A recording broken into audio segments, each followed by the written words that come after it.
Hi, it's Doc Mac. We're in our next class here. This one happens to be, of course, on estrogen dominance, but this one has to do on something a little different. We're going to switch it up a little bit. Now, you remember in the first one, we found out how many symptoms you had that was associated with estrogen dominance. And the second one, we had you look at maybe purchasing a test kit to find out what your PE ratio, was. And then what we talked about was we went into getting into actually working on estrogen dominance, and that the first supplement was a supplement called DIM that Vicky took and our clients take. And then the next thing we went on, we moved on to progesterone, and now we're going to move into eating your way into estrogen dominance. Many of you are eating your way into estrogen dominance, and it's a shame because it's kind of like estrogens are everywhere. And by the time you get done with this course, you're going to go, what is going on? Why is this happening? So there's only two. There's a bunch of different foods that have what we call phytoestrogens in them. And these are estrogens that actually act just like estrogens in your body and will increase your estrogen dominance. And there are two that I primarily want you to avoid. Some of them I'm going to have you, take in, and then there's others I just don't want you to touch. All right, and it's particularly one. Okay, so what I want you to do, Vicky's always saying, Dave, just tell me what to do. This is what I want you to do. I want you to avoid soy and flax seeds. All right, while you're on phase one, avoid these. Now, flax seeds are superfood. Okay, soy used to be, but it's not anymore. All right, we messed it up. Okay, as I told you, America is becoming estrogenic. And it's a travesty. The best definition of it I got from a guy named Dr. J. And he said something that binds or sticks to estrogen receptors in your body. So if there's something that binds to your estrogen receptors and sends a message, that's what we're talking about when we're talking about estrogenic. Okay, the problem we have with estrogenics has to do with the modern world because these estrogens are stored in your fat cells and they cause your body to create more fat. so we have to watch out for that. And so one of the ways that besides there's going to be a lot of them, but one of the primary ways is we actually eat our way into estrogen dominance, and this will create your PE ratio. If you eat these foods, it'll create your PE ratio to decrease, and that's when you'll start having the weight gain, the weight loss resistance, the sleeping disorder, the anxiety, the depression, the loss of sex drive, the loss of all drive, the loss to go out and have fun. Okay, and so when it comes to estrogen, what I want you to realize is that there's all these little tributaries that are coming down into us, and one of them we're going to block up the upsource part of it, the upstream part of this estrogen that's coming into us, and this is the estrogen that's primarily coming from our food. Okay, and so when you have this, this estrogen getting into your body, it's going to not only make you gain weight, and it's going to cause all those other symptoms, but it's going to really get in our way of achieving what we want. So while you're on this phase one, make sure that you get rid of these phytoestrogens, even though they're naturally occurring and they're God made. They're not good for us when we're trying to lose the weight. Okay. Now, you're going to find phytoestrogens primarily in soybeans and whole grains and seeds, especially flax seeds, and nuts like walnuts, and there are a lot of little different herbs that have it. And so, I'm going to educate you on those so you can avoid them, stay away from them. Okay. So there's so many phytoestrogens in our food. I'm not going to be able to list them all, and so just do your that's why I'm saying just keep focused on. I'm going to do that throughout the book. Is I swear that the most common things are the ones that are going to get in our way every day. Those are the ones I'm going to have you avoid. Okay. So the first one we want to avoid is soy, and I want you to make sure that soy is it's probably gone forever. And the reason being is once we become hormonally challenged, remember the cascade, we go from the ovarian hormones to the thyroid hormones to the adrenal hormones. Soy messes with that all down the line, okay? And now when I'm talking about soy, I'm talking about soybeans. Okay, you know when you go to Japanese restaurants, those are the actual soybeans. My wife loves those. Stay away from those. Soy nuts, tofu, soy milk, soy yogurt, tempeh, miso, soy protein powder, soy protein bars, veggie burgers are soy, bacon bits, those are pure soy. So you want to, especially during this weight loss period, you want to avoid them. Okay, we're going to bring back organic ones later on, and fermented soy is actually really good for you. Did you know that bioidentical hormones are actually made by soy? They use a lot of wild yam now, but they originally were using soy because soy has so much, they're so filled with phytoestrogens. And also the reason being was because the government subsidized soy, and so it's just, they overgrew it, and by overgrowing it, they had to figure out what to do with it. And so they stick it everywhere. They stick it as protein fillers. They stick it as a preservative. There's all kinds of different things that are soy. They had to come up with all kinds of things to do with all this overgrown soy. Now, phytoestrogens are plant-based, okay, and they act just like they mimic estrogen, and there's many gurus out there who's going to tell you when you're in menopause you should be eating these phytoestrogens, particularly soy. Don't believe them, please. All those studies that they use were funded by Monsanto, who owns 99% of all soybeans in America. Have you seen the movie where people, when an organic farmer accidentally gets one of their seeds into their farm, and how these guys, men in black come in, these black Suburbans, and pretty much shut them down, and because it's patented. Okay, this is a genetically modified soy that Monsanto has developed, and for some reason the government backs them up for some reason tremendously. And so you're just not, just stay away from this genetically modified soy, and because it is subsidized, it's going to be very hard to. So at least stay away from those, the soy that's blatantly in your face, okay?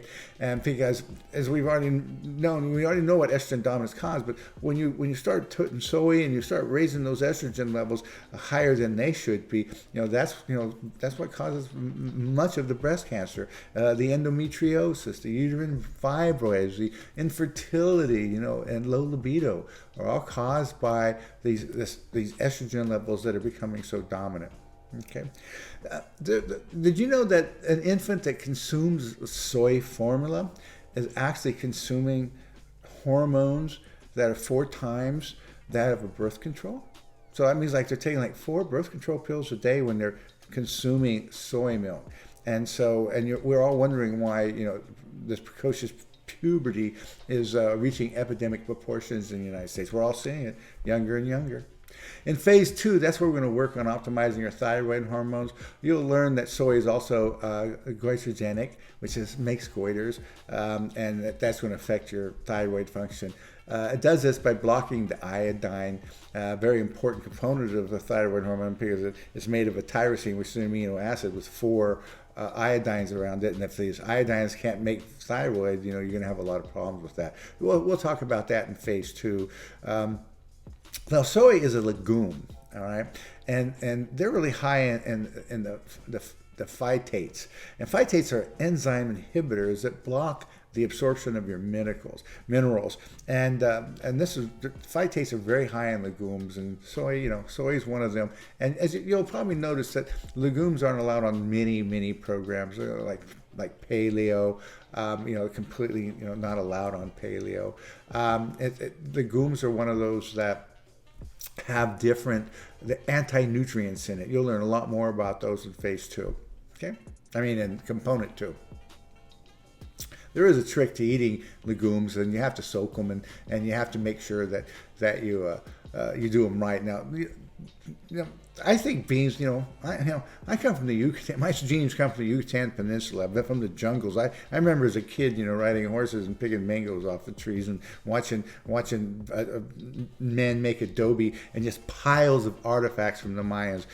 Just amazing story. I'll tell you about that someday.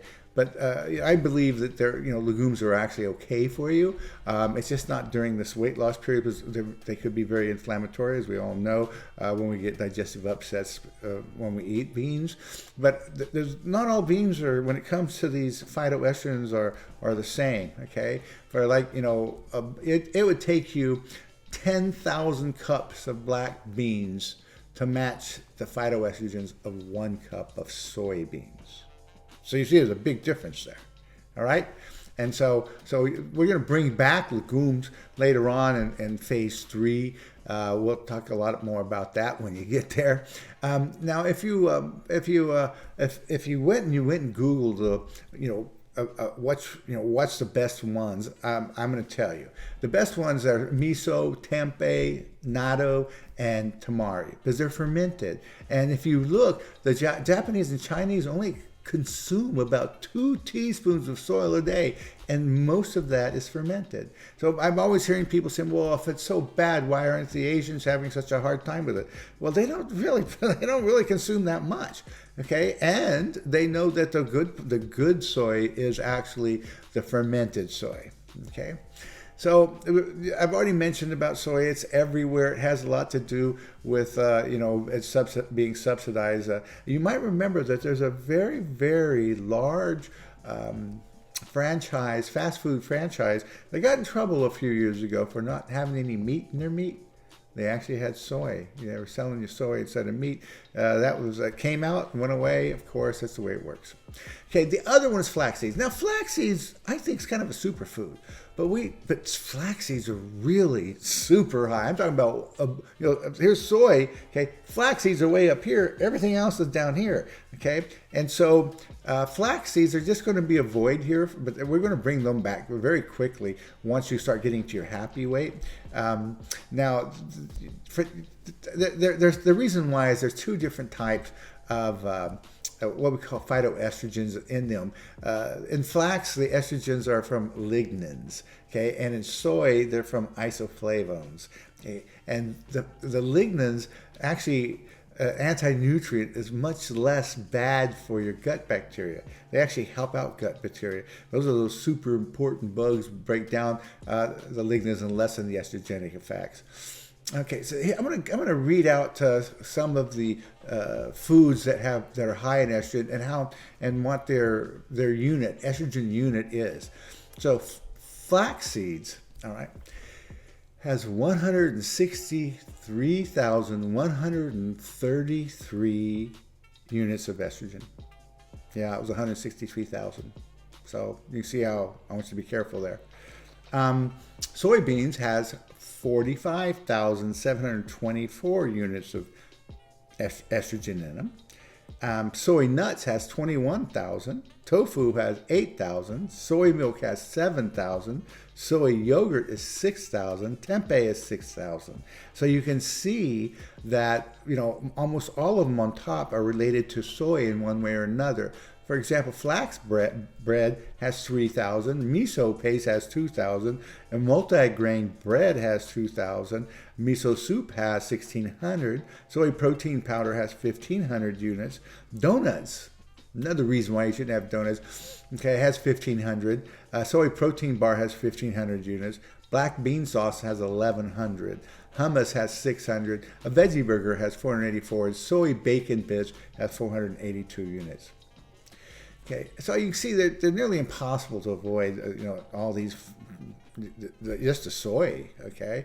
And so what you primarily, if you do a really good job avoiding the soy and don't be adding any flax seeds, you're going to do quite well, because these phytoestrogens have been proven over and over in research that they're going to affect fertility, they're going to stimulate breast cancer growth, they cause an increased risk of dementia, they cause brain fog.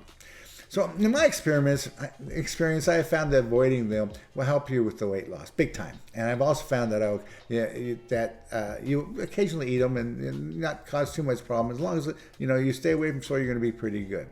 Okay. Now, many of you have been told to eat these phytoestrogens for night sweats and hot flashes and stuff like that. And yes, they do help with them. but they're also going to make you gain weight, and they're going to cause these other estrogen dominant symptoms as they increase your estrogen. Now, many people are going to come to me and they're going to say, well, isn't green tea estrogenic, and you endorse that all day long? Yes, I encourage green tea. Okay, it's great for your weight loss, and it outweighs any of the estrogenic effects. Okay, so through my studies, I found two interesting phytoestrogens also that most people don't know about, and those are marijuana and lavender oils. So they're filled with phytoestrogens, and there's nothing worse than breathing in these phytoestrogens. And that's what happens when you put some lavender essential oil into one of those little steamers, and to make the house smell good. You're breathing in phytoestrogens. When you're smoking marijuana, same thing is going to happen. You're breathing in. When you bring these phytoestrogens right into your lungs, it's